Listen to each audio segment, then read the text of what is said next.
নমস্কাৰ business line এডমিশ্যনত মই নিৰঞ্জন বৰ্মন আপোনালোকক স্বাগতম জনাইছোঁ। বন্ধুসকল, এইখিনি হৈছে হেমশ্বেয়াৰৰ ক্ৰছ পোৱালি। ইয়াৰ যিটো মাক আছে, মাকটো হেমশ্বেয়াৰৰ ক্ৰছ আছিল আৰু এইবাৰ পোৱালিখিনি আৰু হেমশ্বেয়াৰ ক্ৰছ কৰাইছোঁ। তো পোৱালিখিনিতো আৰু হেমশ্বেয়াৰে হ'ব। তো চাওক, পোৱালিৰ কোৱালিটিবিলাক চাওক, বহুত ধুনীয়া হৈছে। আজি 6 দিন বয়স। তো বহুতে সোধে যে এড্ৰেছ ক'ত আৰু মোবাইল নম্বৰ খুজি থাকে। তো মোৰ ঘৰটো হৈছে কামৰূপ জিলা বক সমষ্টি মালিবাৰী সত্ৰ। কামৰূপ জিলা বকৰ পৰা 40 কিলোমিটাৰ আৰু গোৱালপাৰা জিলা ধূপধাৰাৰ পৰা 12 কিলোমিটাৰ। তো আমাৰ এই পোৱালিবিলাক আমি ডেলিভাৰী নিদিওঁ। তো আমাৰ ঘৰৰ পৰা যদি কোনোবাই ল'ব পাৰিব আৰু ডেলিভাৰী দিয়া ছিষ্টেম নাই। বহুতে ফোন মাৰে, বহুত দূৰৰ পৰা, আপাৰ আসামৰ পৰা বহুত দূৰৰ পৰা ফোন কৰি থাকে যে পোৱালি লাগে। তো পোৱালিটো আমাৰ ডেলিভাৰী দিয়া ছিষ্টেম নাই আৰু দিব নোৱাৰিম। যদি কোনোবাই মোৰ ঘৰৰ পৰা ল'ব বিচাৰে ল'ব পাৰিব। তো এইবিলাক হৈছে চাওক, এই মুখবিলাক জোঙা জোঙা হ'ব চাওক। তো জাতটো ঘুঙৰু হৈছে। ঘুঙৰুৰ কাৰণে মানে কিছুমানৰ মুখটো অলপ সৰু হ'ব, কিছুমানৰ ডাঙৰ হ'ব। যিহেতু হেমশ্বেয়াৰৰ মুখটো অলপ জোঙা বেছি হয়। চাব পাৰে। আৰু এইখিনি যোৱাকালি আইৰণ ইনজেকশ্যন কৰিলোঁ। আৰু দুটা পোৱালি অলপ দুৰ্বল আছে, এইটো কিবা হয় ঠিক নাই। আৰু আমাৰ চব বাহিৰতে থাকে।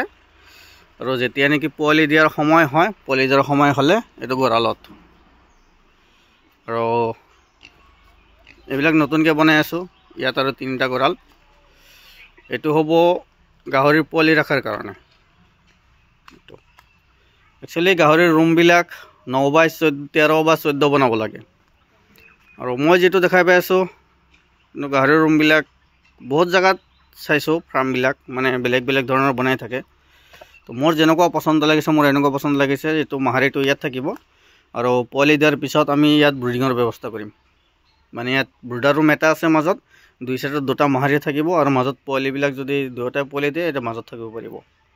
আৰু কি হয়, গাহৰিৰ পোৱালিক দানা দিলে মাকটোৱে খাই পেলাই, সেইকাৰণে আমি মাজৰ ৰুমত দিম। মাজৰ ৰুমত দিলে পোৱালিবিলাক ইফালে তলেদি গৈ সেইটো ৰুমত দানা খাব পাৰিব, কোনো ধৰণৰ অসুবিধা নহয়।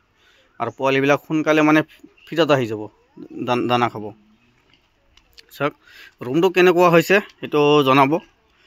আৰু মোৰ হিচাপত ৰুমটো যিটো দীঘল 14 ফুট দিব লাগে, তো দীঘলটো মোৰ হিচাপত 9 ফুট বা 10 ফুট দি বহলটো 14 ফুট দিব লাগে। এনেকুৱা বহল, ইয়াৰ পৰা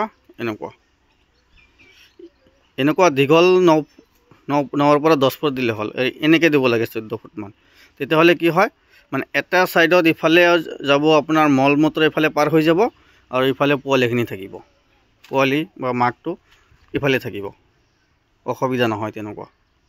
এইটো যিহেতু মই নতুনকৈ কৰি আছোঁ আৰু বহুত ফাৰ্ম ঘূৰিছোঁ, কেইটামান ফাৰ্ম। তো আপোনালোকে জনাবচোন কি হয়, কেনেকৈ কৰিলে বেছি ভাল। তো আজিৰ ভিডিঅ' এইখিনি। ধন্যবাদ।